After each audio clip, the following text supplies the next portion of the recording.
이 홍계이의 그 유적 중에서 가장 많이 남아있는 건 금석문입니다. 여러분, 금석이 뭡니까?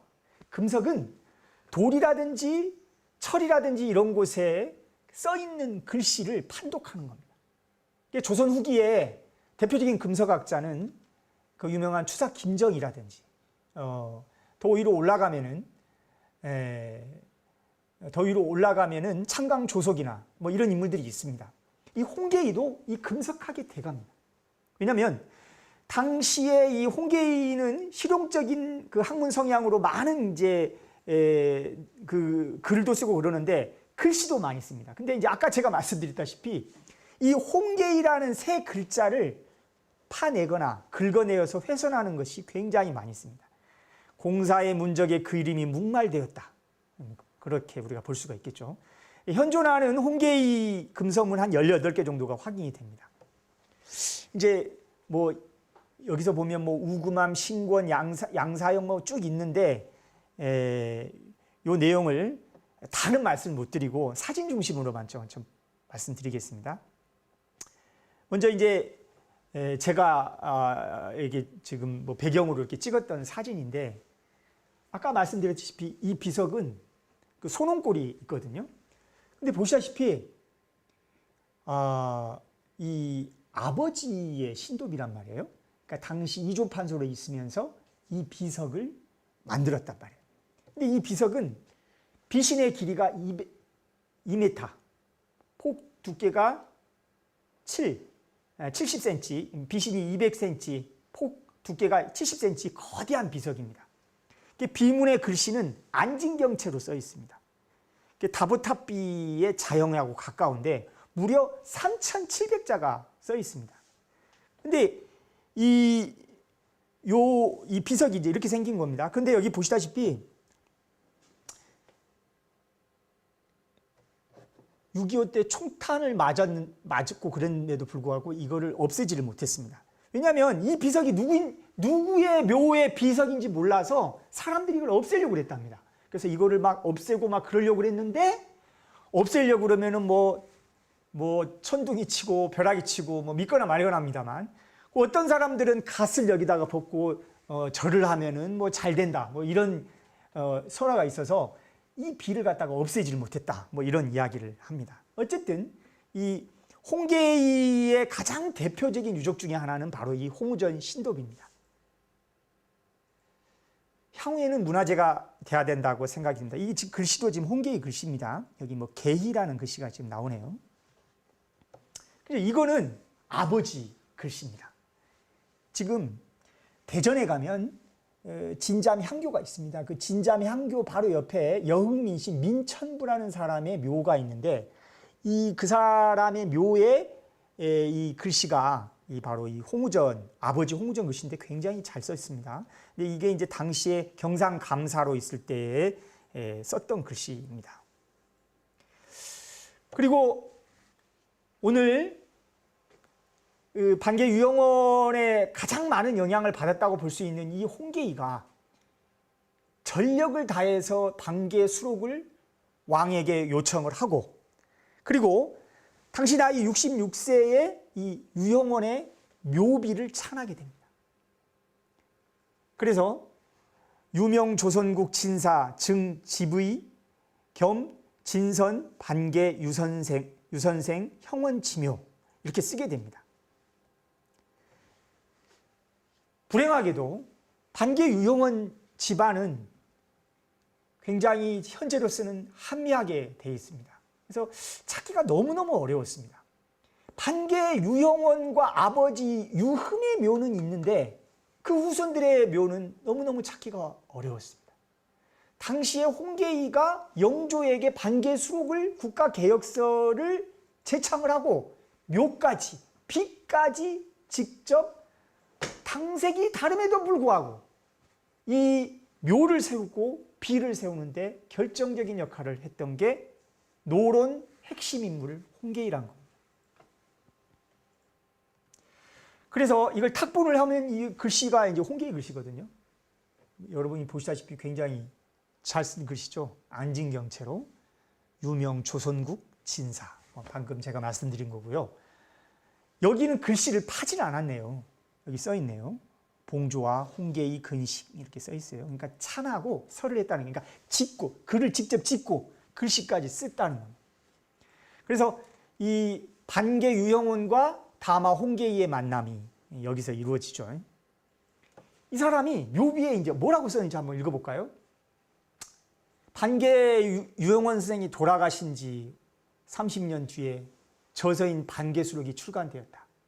아, 선생은 참으로 뛰어난 재질을 갖고 있었다. 선생의 전체 내용이 이 책에 모두 실려 있으니 천도광도에 발언하며 우월하지도 비루하지도 않아 성인에게 질정하여도 부끄러움이 없다 하여도 옳다. 비록 당시에는 쓰임을 보지 못하였으나 100세 뒤에는 반드시 법으로 취하는 자가 있을 것이니 참으로 위대하도다. 여러분, 반계수록이 어떻게 됐습니까? 결국은 소론의 승지 양득중이 1749년에 영조에게 간하고 결국은 홍계이가 주창을 해서 반계수록이 경상가명에서 책으로 나옵니다. 그래서 사고에 그리고 모든 전국의 이 반계수록이 결국은 조선의 개혁서가 홍계이 손에서 당색은 달라도 이렇게 갔다는 건 참 대단한 일입니다. 이 반계에 대해서 이런 이야기를 계속 나눕니다. 사는 곳이 큰 바닷가였다. 여러분, 반계 수록을 썼던 곳이 어디입니까? 그 먼 부안 우반동이라는 곳입니다. 곰소 젓갈로 유명한 곰소항 가까운 곳이죠. 거기에 가면 우반동이라는 곳이 있습니다. 우반, 그 반이 반계예요. 그 계곡을 거기 그 개울에서 살았던 이 바닷가에서 배 4척 5척을 편리하게 만들어서 다니고 이 유형원이 말을 타고 다녔습니다. 그래서 여러분 군대를 양성하고 이 반청의식이 강했던 인물이죠. 그래서 국가를 개혁하려고 했던 게 반계 유형원입니다. 그래서 반계 유형원의 그런 개혁 사상을 특히 당시에 철저하게 고통받았던 그 백성들, 땅 한 떼기 없었던 백성들의 피나는 것들을 토지개혁을 하기 위해서 노력했던 것이 반계 유형원이고 노론 핵심 인물임에도 불구하고 이 홍계이는 그 균역법이라든지 세제개혁을 했다고 했던 인물입니다. 그러니까 어쨌든 이런 부분들은 굉장히 의미가 있다 이렇게 생각할 수 있습니다. 그래서 여기 뭐 조현명이나 양득중 이런 인물들이 계속해서 반계수록을 이제 내자 이 말이야. 그래서 뭐 여러분 알다시피 명제 윤중도 이야기를 했지 않습니까? 결국은 여기 보세요. 1747년 영조 임금께서 홍계이에게 유형원 선생 전을 가지고 지어서 올려라. 반계수록을 가져와라. 이 기회에 간행하자. 그런데 이 홍계이는 어릴 때부터 이 반계수록을 읽었다는 거야. 깊은 학문과 재주.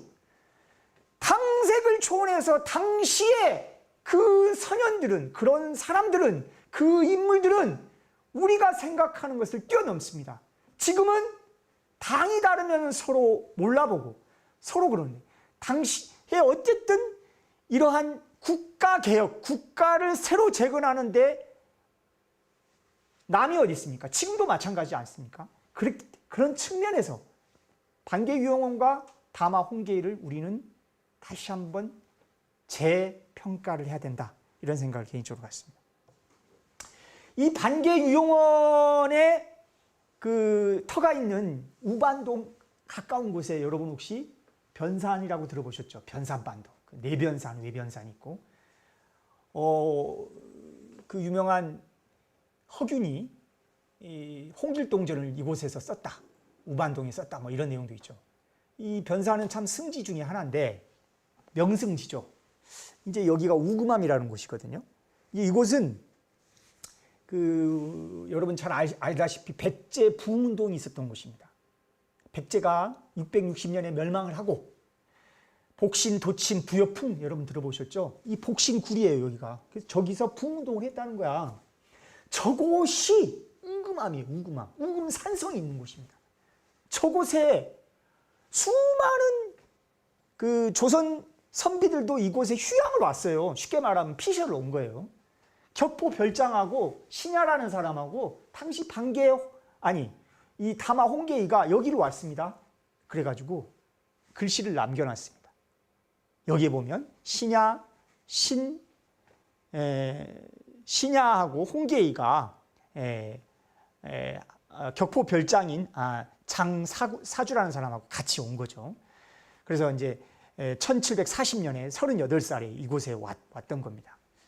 그러면 반개 유영원이 어디 예전에 살았는지 몰랐을까요? 알았겠죠. 왜? 변산이고 우반동이 바로 이곳이고 반개를 흠모했던 이 다마 홍계인은 분명 이 반개 유영원의 우반동을 갔다가 이곳에 오지 않았을까. 그게 결국 기록으로 이렇게 남게 됩니다. 우리는 기록이 없어지고 유적이 없다고 할지 모르지만 사진에는 나옵니다. 갈 수가 있습니다. 그것이 바로 우리가 실학자가 되든 유학자가 되든 당대 지식인들을 우리가 어떻게 개혁을 할 것인지, 우리의 앞날에 우리 후손들을 위해서 뭘 할 것인지 우리가 지금도 공부를 하는 사람들 입장에서는 찾아야 된다고 저는 개인적으로 생각합니다. 안심사가 있습니다. 이곳은 고산이거든요. 완주 지금 운주면 완창이라는 곳인데 현재 이게 문화재로 지정이 되어 있어요. 이 사적비가. 그러니까 안심사는 절이잖아요. 근데 이 절에 이 천년 고찰인데 이 절에 비석이 아주 대단한 비석이 있어요. 근데 100년 전에 지은 기록을 김석주가 쓴 그 기록을 100년 후 이 홍계이가 글씨를 씁니다. 왜 썼을까? 나는 의문이 가요. 근데 단서는 두 가지라고 생각합니다. 하나는 이제 황윤석의 이제 난고의 이런 글도 확인해 보면 나오는데 이 사람이 충청 감사를 하잖아요. 통신사 갔다 와서. 그러니까 충청 감사를 갔다 오면서 자기 집이 이 고산이잖아요. 쉽게 말하면 지금 소농골 이쪽 구밀이기 때문에 완주기 때문에 이 넘나들면서 이 안심사가 그 자락이에요. 그래서 이 안심사를 많이 가고 아까도 이야기한 것처럼 이 불교 법회하는데도 이 사람은 참석을 했고 굉장히 스님들 글씨를 몇 개를 써주고 굉장히 불교에도 조예가 깊었기 때문에 안심사도 그런 측면에서 당대에 이 글을 쓰지 않았을까. 굉장히 유명합니다. 근데 답사를 가야 됩니다. 답사를 가면 굉장히 진지하잖아요, 사람들이. 여러분, 제가 직접 지금 유튜브라서 답사를 못 가지만 날마다 땀을 밟고 그들을 만나야 됩니다. 만나러 가면 답이 나옵니다. 많은 사람들이 경청을 하고 있는 장면입니다. 홍계인은 이 박학풍의 사상적 기반을 불교계하고 연결을 하면서 아까 말했던 불교 사적비하고 이렇게 관계가 되는데 아까 말한 대둔산, 안심사, 해남 대흥사, 환성 지안스님의 비, 또 순천 송광사의 백암 대사비, 무슨 스님들의 비를 이렇게 쓰는지 모르겠어요. 아무튼 특이하지 않습니까? 당시의 유학자가 스님들의 비를 쓴다? 그건 쉽지 않습니다.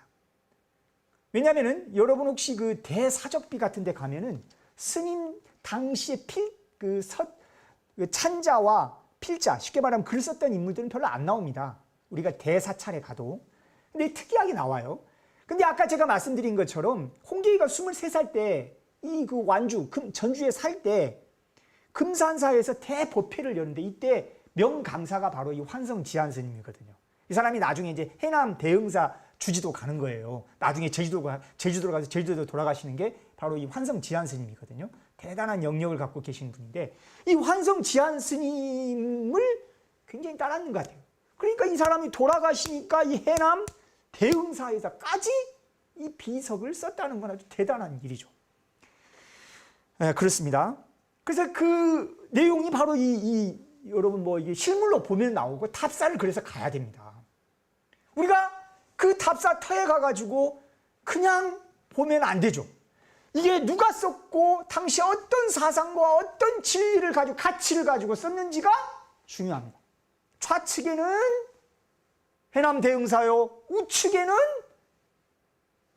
순천 송광사에 있는 바로 환성 스님과 백암 스님의 빈대, 이걸 홍계이가 관련돼 썼다라고 생각하면 참 재밌죠. 그리고 훼손된 비석들이 당연히 많겠죠. 묵말, 이 영조 이후 정조대, 고종 때 사실은 이제 관작 복구가 됩니다. 홍계이가. 그런데 어찌됐든 이 홍계이라는 인물은 역사 속에 완전히 역적으로 낙인 찍힌 인물 아닙니까? 이모화변 사소세자, 정조, 이산, 그 철저한 그 반대파 노론, 철저한 그 아주 강력한 인물들, 홍계이, 홍술의, 홍상범으로 이어지는 이 3대는 아무리 대단한 가문이라 할지언정 조선시대는 인정을 못했던 겁니다. 어쨌든 우리가 그런 경세가들을 다시 한번 보자는 건데, 이 홍계의 글씨를 파버려요.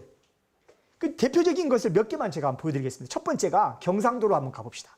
경상도 함양 아니면 초동리에 가면 신권묘갈이 있어요.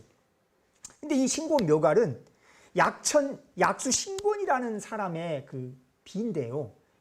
조선 중기 인물입니다. 그러니까 거창신씨들 굉장히 대단한 그쪽의 가문들이잖아요. 근데 이제 이 그 함양의 이 거창신씨들의 이제 안이 뭐 그 함양 안이라든지 또 이 산청 일대 요쪽인데, 아까 말씀드렸던 도암 이제 그 반계의 다마 홍계의 스승이면서도 사실 그 도암 이제는 사촌 매형이에요. 근데 이 도암 이제라는 사람이 굉장히 많은 그 제자들을 갖고 있었거든요. 데리고 있었는데 그 중에 한 사람이 이 거창신 씨고, 근데 이제 제가 이제 비교를 하는 거예요. 봐봐요. 일제시대 때 교토대학교에서 했던 탁본하고 지금 글씨하고 달라요. 왜 다릅니까? 중간에 없어졌거나 내용이 다릅니다. 그래서 아니 분명히 여기에는 홍계이라고 나오는데 지금 가서 봤더니 송치규가 나오더라고요. 다른 인물이 나와요. 연대가 맞지가 않습니다. 아주 재밌죠? 네, 보실래요? 이게 바로 경도대, 교토대학교에 있는 이 글씨입니다. 이 글씨 굉장히, 이건 전서죠. 이쪽은 안진경채 홍계의 글씨거든요. 이제 여기 완전히 쉽게 말하면 벌명당이라는 여기가 대명당 터예요. 터인데 여기에 보면 이수라든지 이수가 상당히 독특하고 이쁘잖아요. 근데 여기 핵심적으로 봐봐요. 비를 갖다가 깎아버린 거야. 이만큼 잘라버리니까 그러니까 칼로 면도를 이렇게 해버리는 거죠. 그렇죠? 그 글씨를 다시 쓴 거예요. 상당히 재미있는. 그러니까 홍계이라는 너는 역적이야. 없애줘. 그리고 다른 사람으로 이름을 대치를 시키는 그런 비석. 이런 사례는 우리나라에 이런 사례는 없는 것 같아요. 제가 지금까지 많은 비석을 봤지만 굉장히 재미있는 비석입니다. 그러니까 이가 지금 꼭 금성문이라는 것은 당시의 사료로서 이게 약간의 어떤 잘못된 부분도 있을 수 있겠지만 굉장히 중요하다 이렇게 생각이 들고, 그런 유적적인 측면에서 이 홍계의 비석을 제가 지금 말씀을 드리고 있는 겁니다. 또 하나는 공주입니다. 공주에 가면 고청석이라는 인물이 있어요. 혹시 여러분 토정 이지암 아시죠? 이지암 토정비결 있잖아요. 그 스승이 고청석이라는 인물인데, 이 고청석이는 누구냐? 바로 천인 출신, 쉽게 말하면 서자 출신임에도 불구하고 대단한 학자예요. 그래서 이 많은 사람들이 그 토정 이지암이나 많은 사람들이 이 사람에게 제자로 왔던 인물인데, 이 공주 그 반포명 공암리에 가면은 비석이 있어요.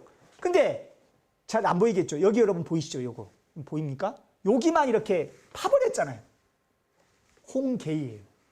당시 충청도 관찰사니까 아무리 신분이 천한 고청석이라도 대단한 학자니까 당신에게 비석을 쓰겠습니다라고 쓴 거예요. 그리고 그게 충현성원이 지금 남아있어요. 근데 그게는 홍계이는 다 없어요. 그러니까 역사 속에 이렇게 사라진 인물이 있을까요? 이렇게 철저히 묵말된 인물이 있을까요? 그래서 저는 홍계이를 매력 있다고 생각합니다. 이 홍계이 글씨입니다. 이건 전라도 남원으로 갑니다. 춘향이 고향 남원에 가면, 이 수동이라는 곳에 가면, 삼해면 수동마을에 가면 이 양씨들, 남원 양씨들이 거긴 또 그 중심 세력들인데, 저기 정랑증, 이 양승지 이렇게 보이시죠? 요게 이제 양사형이라고 조선 그 선조 때 인물인데, 제가 이렇게 따로 여기다 이렇게 보여드릴게요. 이 글씨 보이십니까? 이게 홍계인데 이 글씨를 파버렸잖아요. 그렇죠? 요거잖아요, 요거. 형조판서. 이렇게 생긴 거예요. 참 재밌습니다. 이제 눈을 좀 돌려서 저는 이 홍계이 우리 국내에 많은 유적들이 있는데 이제 거의 끝나갑니다. 많은 유적들이 있는데 북한에도 많은 그런 비문들이나 또 관련 유적들이 있다고 생각합니다. 통일이 되면 이런 유적들을 찾는 연습들을 우리는 해야 될 것 같습니다. 아까 북한에 박종이라는 실학자가 있잖아요. 백두산을 직접 하고 그 부근에 측량을 했던 인물, 그런 유학자도 있습니다. 당주집을 만들었잖아요. 그게 홍계이의 제자입니다. 그런 인물들이 있습니다. 수많은 시간이 흘렀지만 그런 유적들은 봐야 됩니다. 홍계이가 1761년에 이번에는 연행을 갑니다. 청나라 심양을 갑니다. 근데 왜 갑니까? 물론 연행은 동지사에 가서 여러 가지 성격으로 다녀오죠. 연행을 가죠. 그런데 이제 영조가 명을 합니다. 이번에도 명을 하는데, 영조가 명을 하는데 뭐라고 명을 하냐? 내 할아버지가 태어난 곳에 가서 거기에 지도를 그려와라. 누굽니까? 할아버지가. 영조의 할아버지는 누구죠? 아버지는 숙종이잖아요. 할아버지는 누구죠? 현종이죠. 현종. 그 현종의 아버지는 누구죠? 효종이죠. 효종은 복림대군이죠. 복림대군의 형은 누굽니까? 소현세자죠. 1636년 병자호란이 일어나자 우리나라의 두 왕세자를 볼모로 청나라 누르하치, 여러분 홍타이시죠. 홍타이지가 끌고 가죠. 결국은 그 다음에 1637년부터 무려 8년간 이곳에 볼모로 잡혀 있었던 곳이 바로 심양의 조선관입니다. 이곳에 영조는 8년간 거기에 있던 이 복림대군 효종이 아들을 낳습니다. 그게 이제 현종이란 말이에요. 그러니까 현종이 거기서 5년이나 자라요. 그래서 내 할아버지가 태어난 곳에 가서 정확하게 측량과 지도를 해오라 이거야. 그 명을 받고 홍계이는 가게 됩니다. 그래서 여기를 찾아보고 싶었습니다. 다행히 최근에 논문이 나오기도 했어요. 그래서 심양관 지도가 나오기도 하고 그랬는데 이게 당시에 그려온 거거든요. 심양관 지도 이렇게 써 있어요. 글씨가. 그리고 당시에 그러니까 홍계이가 이제 제가 오늘 다 말씀을 못 드리지만 당시에 연행사나 통신사, 일본과 중국을 갔다 오면서 많은 책도 가지고 오고요. 많은 어떤 학문적인 성격 또 지도 여러 가지가 있습니다만은 어쨌든 이 심양관 지도는 이렇습니다. 현재 갔더니 없어요. 뭐가 남아있지가 않아요. 현재 심양 고궁 있잖아요. 고궁 바로 앞에 가깝습니다. 거기에 이제 이 심양시 소년 아동 도서관이 있는데 여기가 바로 조선 소현세자 그 복림대군 두 왕자가 머물면서 그 암울했던 그 시대를 음미했던 곳이 바로 이곳입니다. 그래서 이런 거리로 바뀌었습니다. 이것도 우리가 답사를 해서 당시에 끌려갔던 조선 사람들의 아픔과 그 두 왕자의 어떤 그런 부분도 보면서 홍계이도 같이 한번 공부하면 어떨까라는 생각을 개인적으로 갖습니다. 또 하나, 일본에 가면 아주 대명승이 하나 있어요. 여러분 알다시피 일본의 큰 섬이 홋카이도, 혼슈, 시코쿠, 규슈인데 혼슈와 시코쿠 그 사국 중간에 딱 위치해 있는 곳이 바로 히로시마현 후쿠야마시 도모노우라는 곳이 있어요. 도모노우라는 곳이 있는데 여기에 아주 대단한 절이 있어요. 후쿠겐지라는 절인데 복선사예요. 한문으로는 복선사인데 이 절은 딱 앞에가 그냥 바다가 쫙 펼쳐져 있는 대단한 명승지예요. 이곳에 우리나라의 많은 조선 통신사들이 가서 여기다 글도 남기고 뭐 이 글씨가 남아있어요. 그래서 우리 통신사 답사를 가면 무조건 이게 기본 코스입니다. 근데 1748년 홍계이가 정사로 갔을 때에 이곳에 기록이 2개나 남아있어요. 그리고 크게 남아있어요. 아까 제가 말씀드린 것처럼 홍계이는 아들이 5인데 셋째 아들을 제일 아마 사랑했던 것 같아요. 왜냐하면 통신사를 데려갔으니까 다섯째 아들은 연행사를 데려가고 그때 이제 갔다 오면서 홍경애가 이제 글씨도 쓰고 했는데 이 홍경애가 자제 군관으로 그러니까 아들 군관으로 가서 이 수사일록이라는 책을 남기기도 하고요. 이제 글씨도 남기게 됩니다. 그게 이제 바로 이 사진입니다. 여러분 여기 한번 봐보실래요? 이게 지금 절이에요. 이 대조루라는 절인데 여기 앞에 이게 장명등이잖아요. 그럼 여기가 지금 세토나이카예요. 이렇게 지금 요즘에 코로나 때문에 갈 수가 없지만 이 후쿠오카 이쪽에 시모노세키 쪽에서 이렇게 해서 이렇게 지금 교토로 가는 그 해협입니다. 그게 있는 곳인데 상당히 아름답습니다. 근데 여기에 이 엄청난 글씨가 이 나이조루, 대조루 이 글씨가 홍경의 글씨고 그리고 정사인 하니까 아버지 글씨도 있었겠죠. 홍계의 글씨가 정확히 어디에 있냐? 여기 있습니다. 같이 걸려 있습니다. 그러니까 우리나라에서는 별로 알려지도 않는 인물이에요. 홍계가 누군지 홍경이가 누군지 몰라요. 근데 일본에 가면 이 나이자루는 많이들 압니다. 홍경에는 이 글씨 때문에 유명합니다. 도대체 아이러니하죠. 그렇습니다. 이게 그 절에서 앉아서 이렇게 밖에를 바라보는 장면이고요. 이건 이제 홍계의 글씨예요. 네, 그렇습니다. 오늘 강의를 마치려고 합니다. 제가 몇 해 전에 홍계의 묘를 다녀왔던 사진입니다. 홍계의는 1771년에 이제 죽고 제대로 비석을 세우지 못했던 것 같아요. 이제 아들이 세웠어요. 아들이 바로 그 역적으로 몰린 또 홍수래죠. 홍수래가 이제 글을 썼는데 글씨를 썼는데 이제 홍계능이 짓고 이 계일리라는 곳입니다. 모현면 그 포운 정몽주하고도 가까운 곳입니다. 여기에 이제 계일마을에 이렇게 홍계의 묘소가 이렇게 있습니다. 역사는 우리가 승자의 역사만 많이들 생각합니다.